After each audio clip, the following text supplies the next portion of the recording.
So we're in the middle of a 3-week series called Re-ligion, with a big hyphen. You like the hyphen?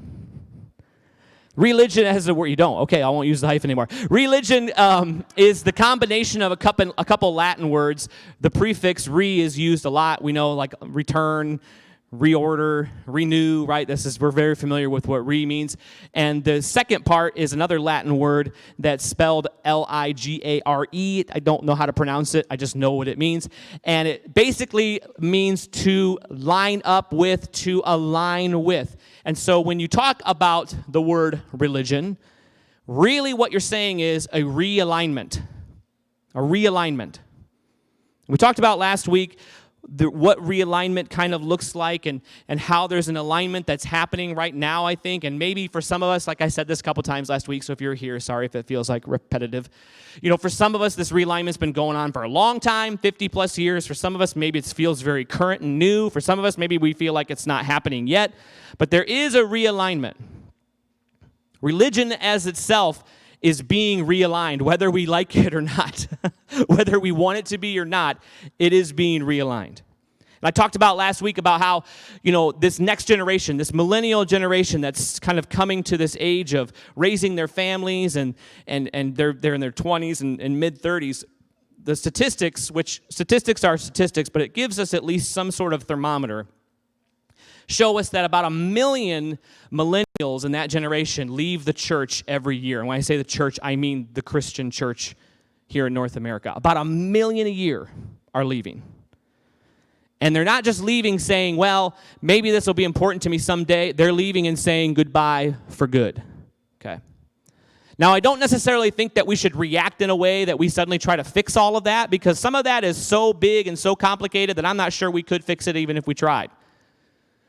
But I do think there is some things that we can realign that will help, and that will help us grow and change and become similar to what's happened throughout all of Christianity, right? Over the years, there's been these major hallmark events that have happened. Things like the Reformation that just completely changed how God was viewed, how the church was viewed, and everything. I think we're coming on the cusp of another one. And I said last week, it's not a bad thing that maybe it took us 2,000 years to get here. Seems like a long time. Seems like we should have figured it out beforehand, right?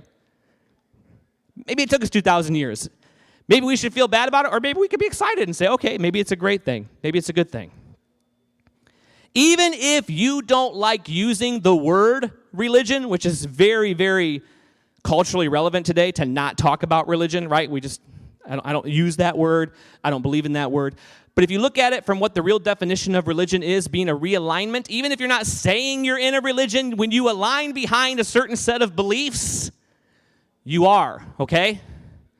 Now, I don't like this word either, and I don't walk around saying it all the time, but I'm trying to bring us to a place where we can kind of see that this alignment, this realignment, is part of what religion is supposed to even be. And I said last week that when religion was first birthed, that it was really at its root this idea that if we could look and be more like God, if we could behave and appear to be more like God, that perhaps we would be then acceptable and enter and be a part of God. Right? We talked about that last week. If you're like, wait, what's he talking about? Hey, go watch last week's message and you'll get it all. We talked about the reordering of values last week. How for a lot of people, moral values, we still at times want those to be the top priority for everybody on planet Earth. We want the rights and the wrongs to be as important for everybody as they might be for us. We talked about how those might need to be reordered a little bit. We might have to kind of change. Maybe that love should be a higher value than what's right or wrong. We talked about the realignment of the rejection of religious authority structures, which sounds real fancy. And I was waiting to see if anybody would point out the irony of a person that's kind of technically in a religious authority saying that we should reject the religious authority structures. Is that not ironic? A little bit? No? Okay, well, it was to be. I thought it was kind of funny. I was going to see if anybody actually called me on it. Like, you're saying we should reject the religious authority. Aren't you sort of a religious authority? And I'd have been like, you know what? You're right. Reject me! No, that's not what I was getting at. I wasn't necessarily talking about individuals. I was talking more about the global idea of religious authority, that religion at one time was the final say on things like marriage, on things like medicine, on things like science, on things like what's true and what's not true. And unfortunately, we're no longer the authority on that. And I'm not sure we were ever supposed to be. I think Jesus thought we would be the authority on things like grace, love, joy, hope. But instead, we got into a bunch of rules. We got aligned behind what's right and wrong, and we became the authority on those things, which they're not bad things. Those are important things. Not saying we should just sweep those things away, but they're probably not designed or supposed to be the most important thing. And you've seen society largely reject religion, but yet still stay at a place where they're spiritual, looking for God, looking for some form of what we're going to talk about today, which is belonging, which is a revival of inclusion. Revival of inclusion. Before that, I got a story for you. You guys like stories? Story time. Now, I didn't write this. I did kind of adapt it. Don't want to take credit for anything I didn't write, you know. I'm not sure who wrote it. I found it on the internet, which could be scary. But is it true, right? I know, right? But I find it is true because I have read things about this before, so it's nothing new to me. Just listen along and just kind of follow. During the Middle Ages, under the misguided and powerful Catholic Church, these people were vigorously oppressed throughout all of Europe. They were routinely accused of consorting with the devil, and during the excess of the Inquisition and the witch hunts during the 15th and 16th century, this issue was sometimes considered sufficient to identify a woman as a witch. She's a witch. And to contribute to her subsequent condemnation and execution. That was a Monty Python joke. Sorry if you don't know what that is. Anybody? Nobody? Monty Python, the Holy Grail? She's a witch. The duck floats. If she floats, she's a witch. Yeah, no? Okay. Anyway, that's a great movie. If you haven't ever seen it, you need to watch it. It's pretty important culturally to watch these movies. Hello? Where are you? Anyway. Despite the limited reforms of the Age of Reason and the Age of Enlightenment, the 18th and 19th century were particularly hard on this group, and discrimination against them became ingrained and institutionalized. Even in the relatively free societies of North America and Western Europe, deliberate and sometimes brutal attempts to suppress them and impose conformity were endemic during this time, including giving children corporal punishment for anyone caught in the act. Discriminatory practices and attitudes against this group persisted well into the 20th century. At mid-century, eminent American psychologists were still suggesting that these people's issues were merely due to perversity and the result of childhood emotional negativism. They asserted that when these children would reach adulthood, they'd be stubborn, rebellious, rigid, and for some reason obsessed with cleanliness, which is not necessarily a bad thing, but okay. Wash your hands more. But even then, as late as the 1960s and 1970s, Catholic school teachers in particular routinely inflicted corporal punishment and psychological pressure on students caught in the act, ranging from accusations of being in cahoots with the devil to bizarrely being communists. Even in the relatively open-minded society and informed society of today, parents and teachers may encourage or even demand change out of the best of motives, such as a genuine desire to make their children's lives easier. The children themselves may impose their own peer pressure to comply with the majority normal, and a good percentage of survivors tell us their own self-afflicted attempts to conform during childhood. Now, what is this issue that we're talking about? Don't shout anything out. Being left-handed. Anybody in here left-handed? Are you a communist or a witch? All right, good. She passed the test. Here we go, left-handed. Are you a communist or which? No? Oh, man. Well, that didn't work. Now, I told this story, and I told it in a particular way to confuse you, hopefully, and maybe you weren't. Maybe all along you knew what I was talking about. You're smarter than me. Cool.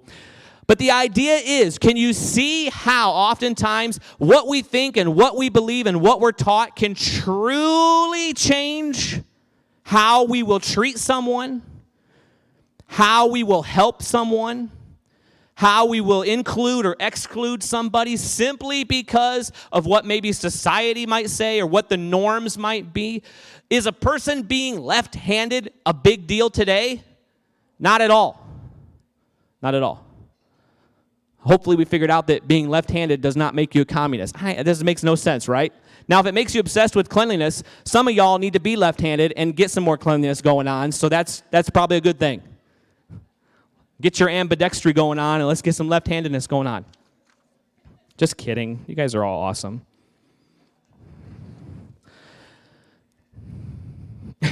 So, a realignment, a revival of inclusion. The question is, has God become a servant of religion, identifying who we are and who the them is? Is it more important for us that God helps us understand who's in and who's out? Is that what God we serve? Is that who God is supposed to be? At the core of a revival of inclusion is a need for a reconstruction of theology. It was partially theology that told those Catholic teachers that being left-handed was evil. Now, theology is what you think and what you understand and what you believe and know about God, right? And so if your framework of your life and you have this theology about God, it helps create your thoughts, right? Like what you think about throughout the day.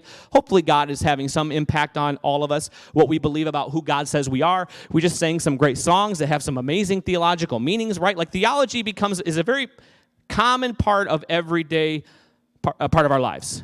Whether we read the Bible or not, theology is still there. What you believe about God, what you believe he says about you, and what you believe he says about others largely make up the framework of your thoughts throughout the day.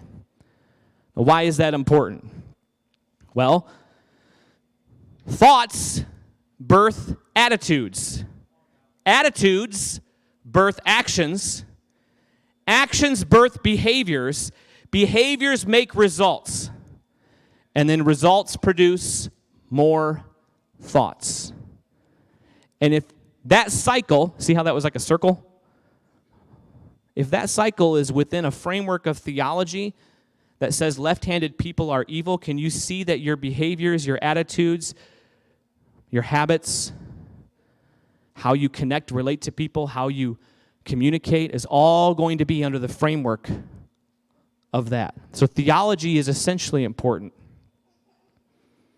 Now, in a revival of inclusion, if your theology is based on exclusion, that you're over here while we're over here, if your theology has that in its mix, can you see that your thoughts will automatically want to lean towards excluding? That inclusion will be hard. Theology is what rejected and killed Jesus. It was theology that was determined to be right at that time. The people responsible for the death of Jesus weren't sitting there going, glad we're evil, glad we were here when Jesus showed up, otherwise who would have murdered and killed him? They thought they were in the right. They thought they were doing what was morally correct. They were following their theology, saying this is what you do when an individual does what Jesus did. You can see theology becomes very important, especially when we're talking about an issue like inclusion and exclusion. Now, excluded from what, right? This is the big question. If we're talking about exclusion and inclusion, what are people being excluded from? Are we talking about people being excluded from attending a church? Is that what we mean? That they can either will let them through the front door or not, like the real physical identity and footprint of the church? Is that what we mean when we're talking about excluding? When I talk about a revival of inclusion, am I just talking about letting people come in the front door? Am I talking about that they can belong to a body? Am I talking about that they can actually be included to the point where they're part of the church?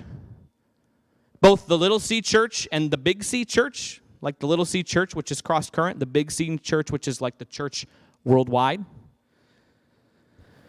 Am I talking about being excluded or included from the love of God? Is there an exclusion between who God loves and who God doesn't love? Is there some sort of delimiter that at some point God decides you're not on this side anymore? You're excluded from my love, but you guys over here are included. Is that what we're talking about? If that is what we're talking about, and that's what you're thinking, then sadly you'll be disappointed in the rest of my message. Whoops. My bad. Now here's one where it gets sticky, and I'm not going to go anywhere with this, so don't get worried and have sweaty palms. Just calm down and just allow the question to be posed. Are we talking about being included or excluded from salvation? Ooh. That one gets trickier, right? Because depending on how you were raised, depending on what your theology says, whether a person is saved or unsaved might have a particular set of things. Maybe it's real simple, just faith in Jesus. Maybe it's faith in Jesus plus all of this. I don't know. I don't know where you are. And for me, it really doesn't matter where we are. Because it's between you and God. But you can see how that, when we start talking about that, that's a whole different topic than talking about letting someone in the front door, right? We talking about God's blessing and favor, being excluded or included from blessing and favor, right? Some of us would say, hey, the rain falls on everybody, which in the Bible, rain meant blessing. So that when that Bible verse is written, that the rain falls on the righteous and the unrighteous, that's not a negative thing. You might have thought that means that bad things happen to good and bad people. Nope, what God is saying there is that good things happen to both what you call bad and good people. I know that messes because rain used to be a blessing. For somebody that's in farming today, they say rain is a blessing most of the time, not all the time. See how we can even misinterpret that whole thought and think that, well, bad things happen to good people, right? Because he said the rain falls on the just and the unjust. No, that was blessing falls on the just and the unjust. Well, that might mess with your theology. I don't know. Sorry if it does. I want to talk more about than all those other issues, even though I think those are all worth talking about when it comes to inclusion and exclusion. The thing that I really want to get home with in this talk is the idea of belonging. Belonging. Included in belonging or excluded from belonging. That's what I really want to get at. Now, religion worldwide has done a very good job of teaching society that they are excluded from belonging. Most of you would probably agree with this, which is why we don't like using the word religion. Also why some of us don't even like calling ourselves Christians anymore. Anybody been in that boat where it's like, I'm not even sure I want to say I'm a Christian with the way some of these people act around here, right? I understand. I feel you. Not all Christians are giving us a good name. So let's exclude all of them and include all the good people. No, I'm kidding. That's a joke. Don't do that. You're doing it wrong still. Stop. But religion has taught us, or taught the world that, and for the most part, some of it is on purpose. Some has been taught from pulpits like this one. Some is sort of just inferred. People figure out by their interaction and their experience with other people of this religion whether they belong or whether they can or can't belong. So there already is a segment of society that automatically knows I don't belong there. And I'll never probably belong there. So you can see we already sort of are at the foot of a long uphill battle when I talk about a revival of inclusion, a revival of belonging. And we've said this before, and I hope your heart can say yes to this. If there's any place on planet Earth that a human being should feel that they belong, It should be with people who say they love Jesus Christ. Doesn't matter who you are, what you look like, what you believe, what you say. If there's a place that somebody should feel like I belong, it should be with those who say they love Jesus. We should be the best at inclusion. Better than anything else.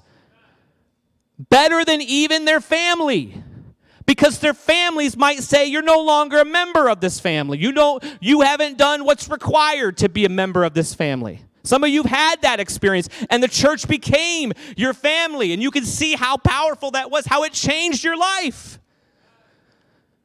Because you belonged. You belonged. Now, obviously, we can exclude for the very obvious things. The way people look. We can exclude them because they don't look right. They're the wrong race. They're the wrong economic status. They're too this or they're way too much that or whatever it is, right? That one is quite obvious to all of us that people get excluded because of those reasons. You can also get excluded based on your behavior.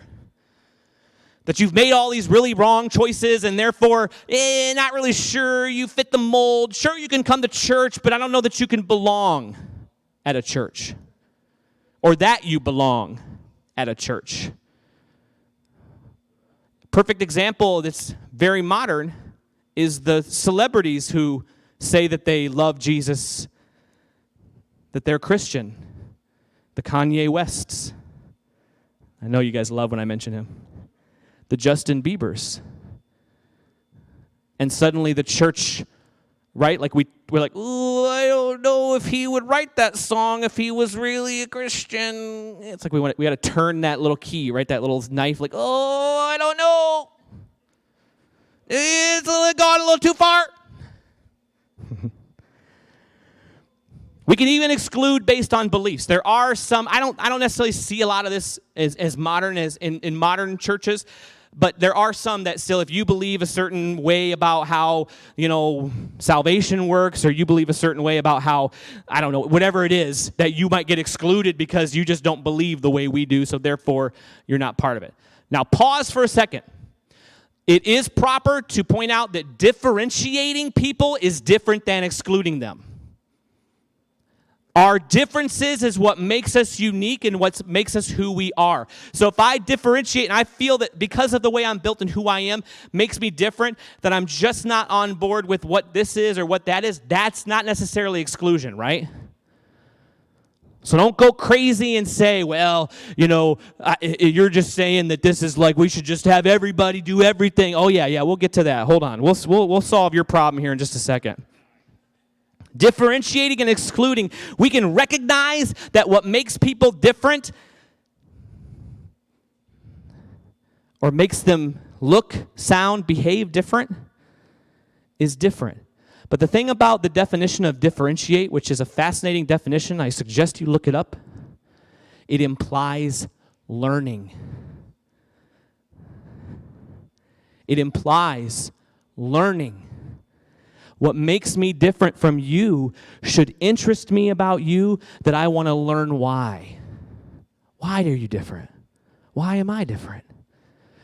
The problem in our society today is words like tolerating have become, you stay over there, I'll stay over here, and we'll tolerate each other.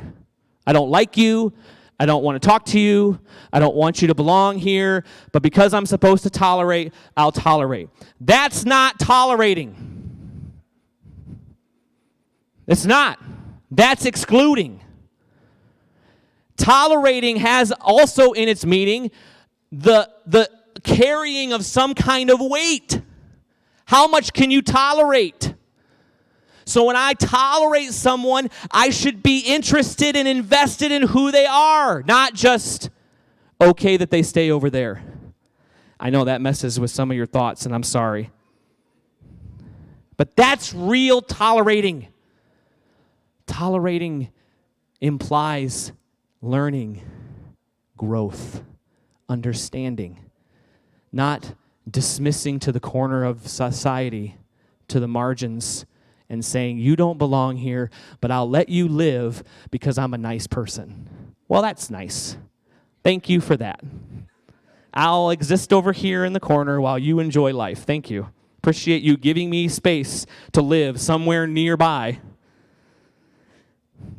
Now that's exclusion that we see, right? There's also this other really sneaky exclusion that I think the church has gotten so good at that we don't even recognize we're doing it.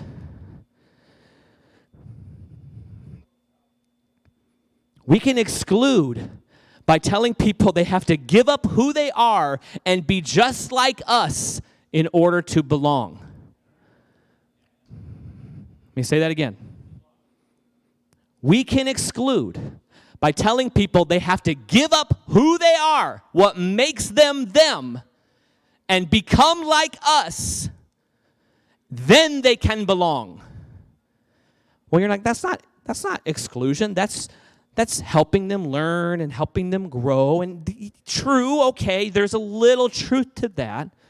But if it's robbing them of the identity that they are who they are, can you see that who they are is actually being excluded? Even though their physical body is more than welcome here, whatever makes your personality up, whatever makes your thoughts up, whatever makes your heart up, whatever history, whatever sin, whatever pain, whatever struggle, whatever journey is invalidated because it has to be like me in order to be in here. That exclusion we're pretty good at. And there's an even stronger one. And that is exclusion by abandonment. Remember the story of the Good Samaritan? Maybe you don't. Basically, Jesus was trying to explain to people who your neighbor was. And he tells a story about a Samaritan, which was basically the scum of the earth, who was on the wrong road, going the wrong direction, got robbed because he was dumb. Had he been smart, had he been on the right road, going the right direction from the right tribe, he wouldn't have got robbed. So really, it's his fault. Nice. It's always great to be told as a victim that it's really your fault, right? Thank you. Appreciate it. I'll just go back in my corner over here and happily accept your exclusion. The story basically is that the religious people came along. And what did they do? They moved to the other side of the road and pretended like he wasn't there. Exclusion by abandonment. You're not even valuable enough for me to acknowledge your existence. You have nothing to offer me, nothing to give me, nothing that I need, so therefore you have no part, no place, no claim to me or my life at all. You see, when exclusion is fiery and angry and it blows up and it burns, people see that, right? We see the heat. We feel the heat. And we're like, whoa, dude, calm down, bro. Right? Like we react to that fiery, angry exclusion. And hopefully people say, dude, chill, man, calm down. You know, we're Christians. We're not like, you know, we're not communists because we're left-handed. We're like supposed to be nice. But the cold, quiet indifference can go on and on and on, unnoticed, and never be challenged, never be talked about, because it lies just under the surface and simply looks like, oh, I didn't even see that you were there. My bad. Oh, I didn't even recognize that you, sorry, I was on the other side of the road.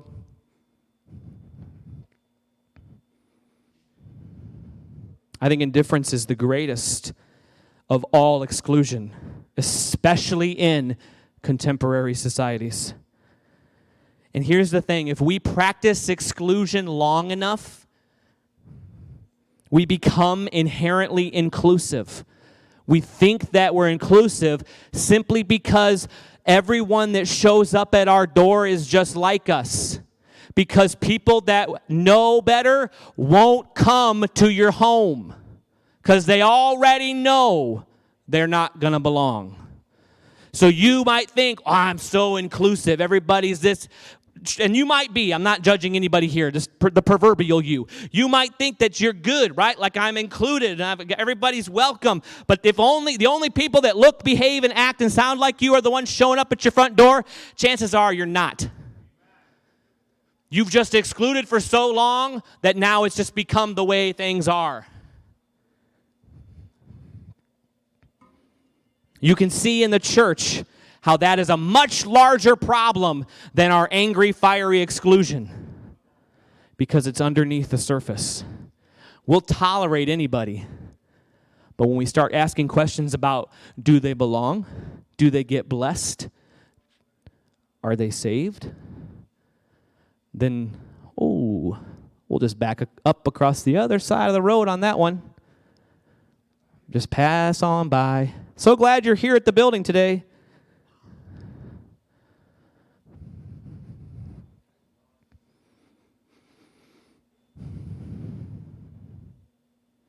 Now, why do we exclude, right? A lot of reasons. I think, like I've already talked about, along the way, we lost what it really meant to tolerate people. I think we lost that we were to bear each other's burdens, and instead we bared their body. We tolerated their presence, but we're never willing to tolerate what's going on with them. I think we exclude sometimes because it's a reflection of the pain in us. So there's a fear. It's almost like there's a inherent dirt in us, and that dirtiness makes us feel weird or strange or odd. And when somebody we interact with believes different, behaves different, thinks different, says different, it triggers that response in us like, ooh, this feels dirty. And so it's easier just to kind of push yourself away like, I don't know if I'm ready for that. Sometimes I think we even create the excluded people as a scapegoat because then it makes us feel stronger and more pure. Well, at least I'm not as bad as he is. At least I'm not like they are. I'm pretty pure, pretty strong. My family's doing okay. Those people, dang.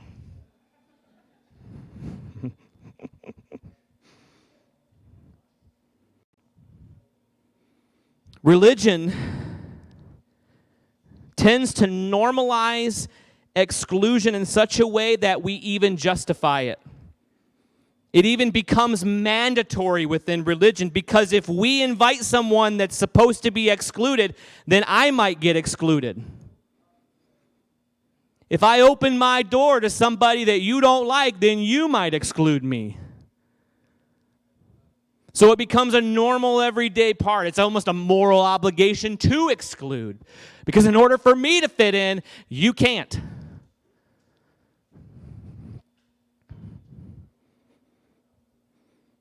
And like I mentioned before, even sometimes people who are constantly excluding, they even will turn themselves into the victim. Well, they deserved it. Had they not been walking through that part of town, had they not been doing that stupid thing, this probably wouldn't have happened.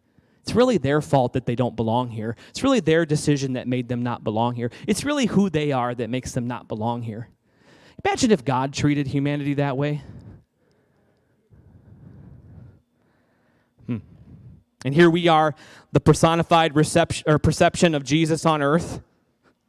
So if God wouldn't treat someone that way, but then we all treat someone that way, is that not kind of mixed up?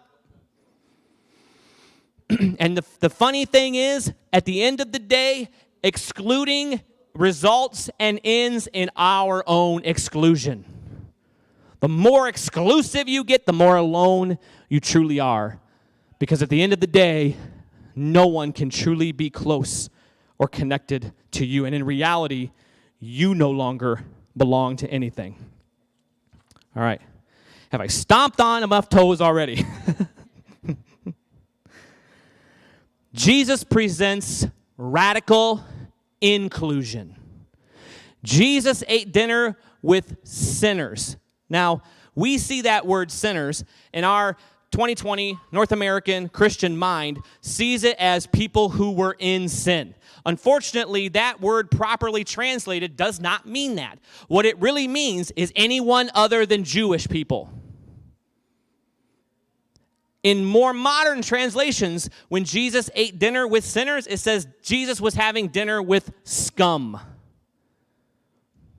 The dredge of society. Those who were by default excluded because of where they were from, what religion they followed, what they did for a living. Those were who he had dinner with. Though that is why it made them so angry. Because it pointed out what? It made him look evil? It pointed to something that was in them. The hypocrisy that was going on inside. How often did he say, you are so worried about washing the outside, but yet you neglect the washing of the inside. You're so worried about how you look that you don't realize who you are.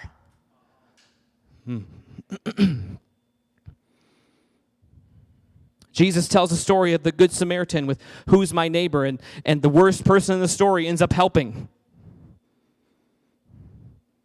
So who's more included in God's blessing if the worst person is the one that actually stops to help, but everybody else didn't do a thing about it, but those people are all going to heaven and they're all got God's blessing, they all got God's favor, but yet they didn't stop to help?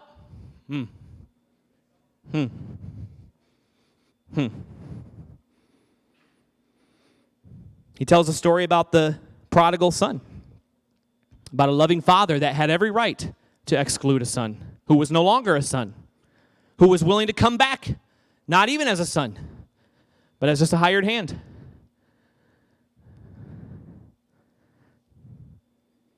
Jesus talks about how he's with 99 sheep, and that it's more important for him to leave those 99 sheep to go find the one.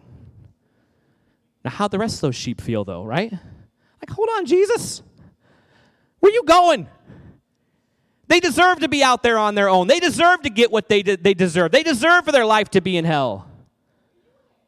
Come back and be a blessing to us. I think the church would be more satisfied if Jesus was in the room with you, the one, while the 99 were still outside. And I think Jesus would find no interest at all in being in that room. The only people that Jesus ever excluded were those who promoted and lived a life of exclusion. Right? Or those who walked around and behaved as if they had no sin at all, right? Those were the people that Jesus, if there was anybody he excluded, it was people who made a theology of exclusion.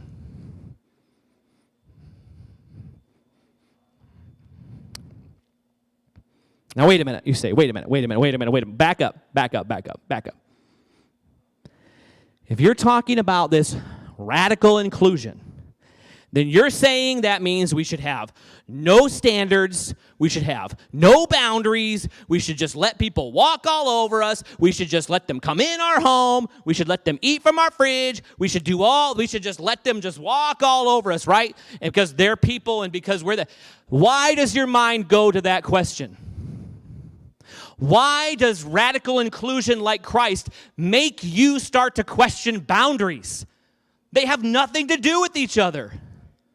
Nothing.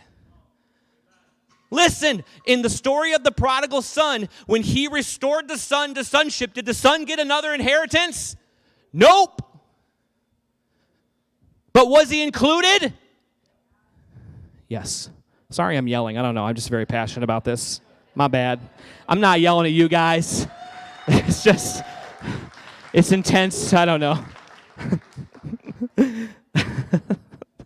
I don't want to be the yelling preacher person. Give me a towel next and we'll get the whole thing going. No inclusion doesn't mean that everyone gets access to you. No inclusion doesn't mean you have no boundaries. And the way that your mind wants to go to that point when we talk about something like this should reveal to you that there's a bigger thing going on inside of you.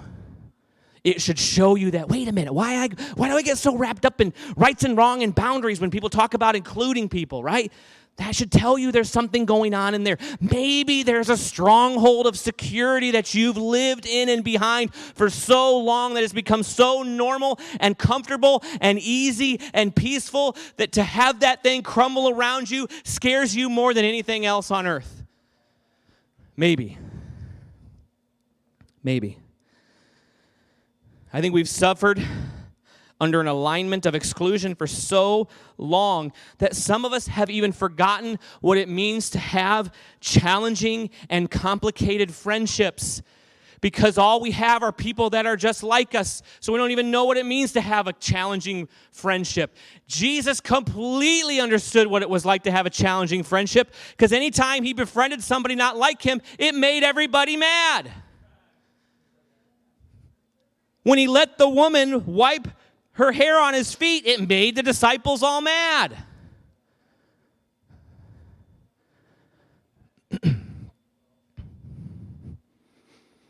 Jesus is so crazy. He had the dude that betrayed him included in the Last Supper. He's nuts. All he had to do was uninvite him. That's all he had to do. He knew. He didn't do it. He was included until the end. That's nuts. That's nuts.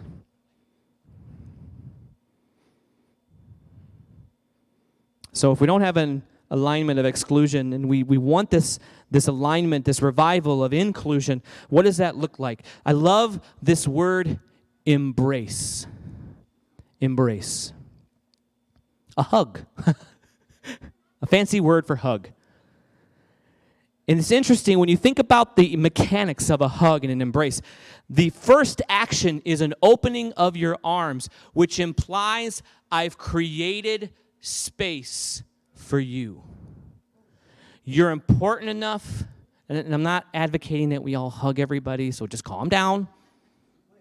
Not everybody likes hugging, so chillax.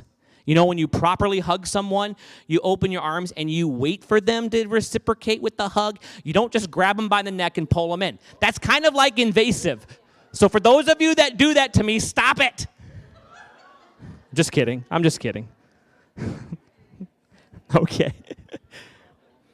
But you think about that. A proper embrace begins with the opening of the arms and a creation of space for them, for you. It implies, you have something for me and I have something for you. Maybe we should.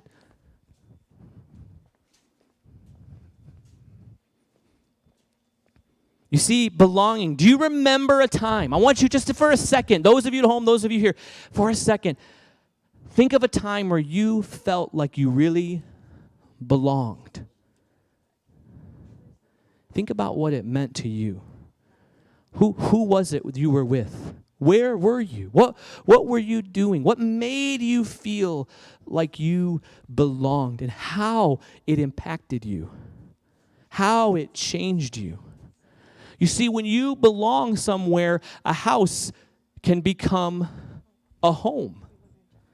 Where it was once just a building, now suddenly it's a place where I know I'm protected, I'm safe, I'm loved, I'm considered that I have something of value to offer. I belong. When you belong is when a friend becomes a brother or a sister. We're not just an acquaintance anymore. Now we have a familial bond. We've united in some way that's connected us to a greater degree. And now I belong. When an athlete goes from being just a part of the team to a real teammate, a person that's relied on, that's equipped, that's believed in, that's trusted, suddenly the team flourishes. I think we've gotten our heads wrong when we think that theologically is how we're going to change people, but I think the real way we change people is when they belong. When they belong. And the problem with a lot of the church is we've made people believe before they can belong, or we've made people behave before they can belong. We've cut our anchor to those two things. Well, until you believe, until you behave, you can't really belong. You can come and show up and sit on the front row, great, but you don't belong. We may never say that. We may never come out with a fiery anger and say, you're excluded. But that cold indifference.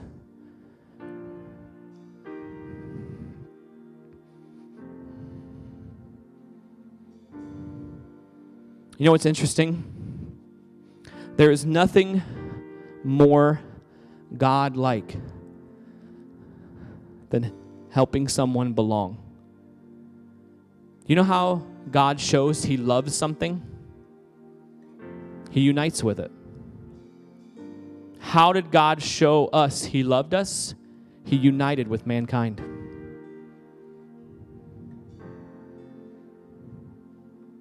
He unites with it. He binds with it. He becomes one with it. So that we go from just living in a house, we go from just being another friend, we go from just being a child to where we now are in the home. We're now a brother or a sister. We're now a son or a daughter because we belong. And the beautiful part about God is he didn't command you to behave and believe before you belonged. He's that crazy. He's that in love with you and I. You belong. The revival of inclusion is an alignment that is happening in some of us already, needs to happen to a greater degree in some of us. But I think it's so important that we realign. If we want our religion or what we believe to go or reach anybody, it's going to have to be a radical inclusion, where those who may not believe, and those who may not behave, they still belong. They still belong.